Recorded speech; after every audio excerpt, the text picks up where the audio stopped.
नमस्कार, आदाब, राम राम। स्वागत है आपका हमारे यूट्यूब चैनल आइए विश्व के आदाब। आज हम बात करने वाले हैं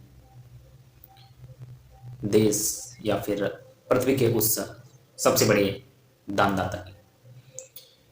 राजा हरिश्चंद्र का नाम कौन नहीं जानता होगा। हरिश्चंद्र का नाम जितना लोगों की जिह्वा पर रहता है उससे कहीं ज़्यादा ईमानदारिता में हरिश्चंद्र सर्वप्रथम याद किए जाते हैं। राजा हरिश्चंद्र अपनी प्रजा के साथ और अपने परिवार के साथ सुखमय जीवन जो है व्यतीत कर रहे थे। जीवन चक्र का चक्र कब घूम जाए किसी को इसकी जरा सी भी भनक या फिर जानकारी नहीं होती है। कुछ ऐसा ही हुआ और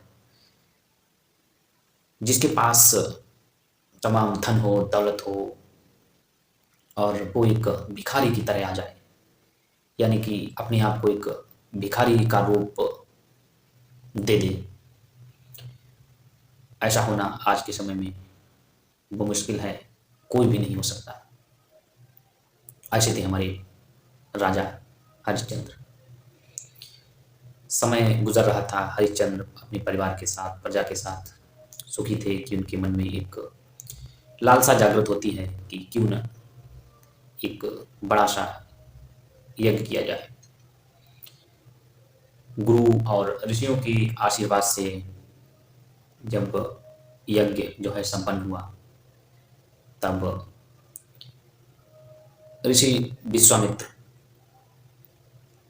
यज्ञ संपूर्ण होने के बाद जब हरिश्चंद्र जी द्वारा आग्रह किया जाता है कि अब यज्ञ संपूर्ण हो गया है और जो आपकी दक्षिणा है आप बताइएगा, तब विश्वामित्र जिन्होंने जो है स्वप्न में आए हुए जो यज्ञ की लालसा थी वो पूर्ण की थी और अब जो उन्हें दान देना था उसके लिए भी वो तैयार थे।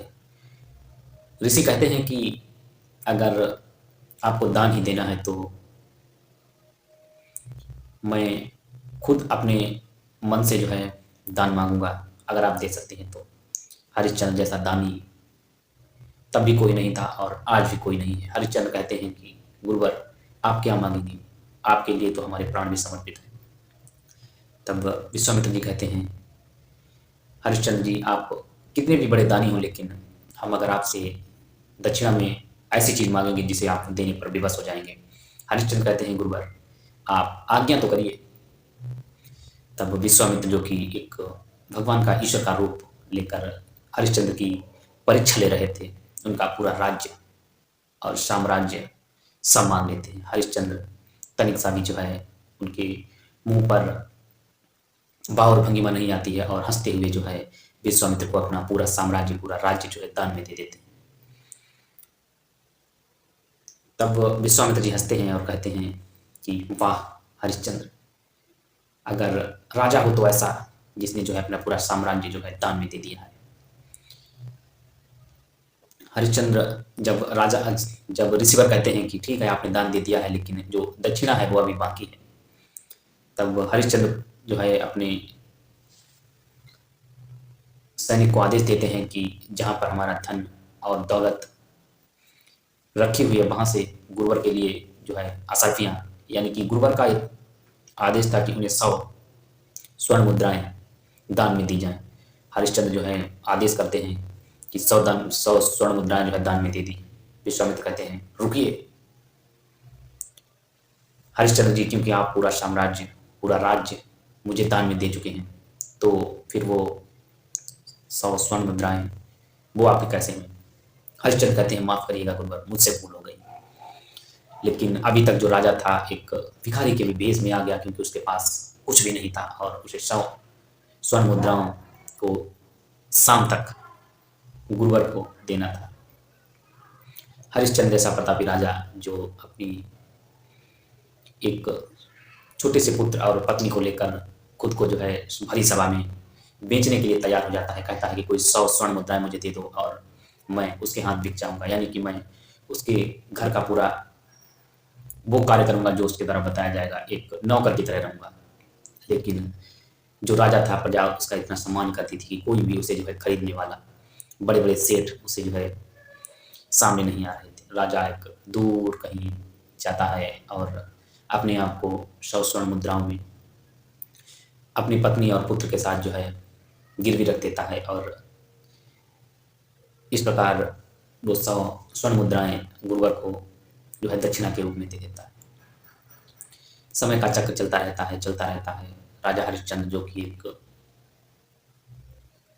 मरघट में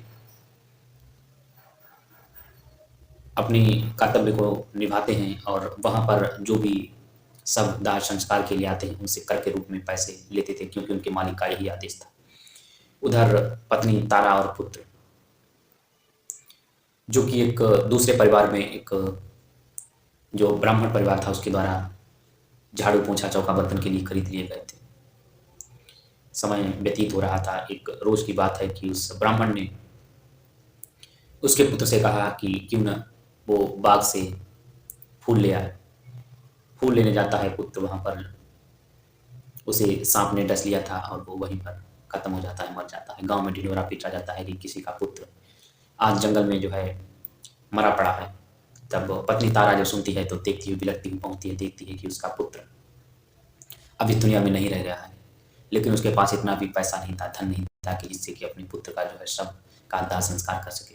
रोती हुई बिलखती हुई उसी मरघट यानी कि शमशान में जाती है जहां पर उसका पति यानी कि राजा हरिश्चंद्र अपनी कर्तव्य निष्ठा के प्रति जो है अपनी ड्यूटी कर रहे थे, यानी कि उसके मालिक द्वारा किए हुए बताए हुए कार्य में जो है अपना पूरा आत्मसमर्पण दे रहे थे। जब हरिश्चंद्र एक ऐसी औरत को देखती है कि जिसके साथ जो है एक छोटा बच्चा जिसका नाम रोहिताश था, रोती हुई बिलखती हुई आ रही है और कहती है कि मेरे पुत्र का अंतिम संस्कार करना है और मेरे पास पैसे भी नहीं है और इसके जो है कफन के लिए कोई भी सामग्री नहीं है जिससे कि मैं अपने पुत्र का संस्कार कर सकूं।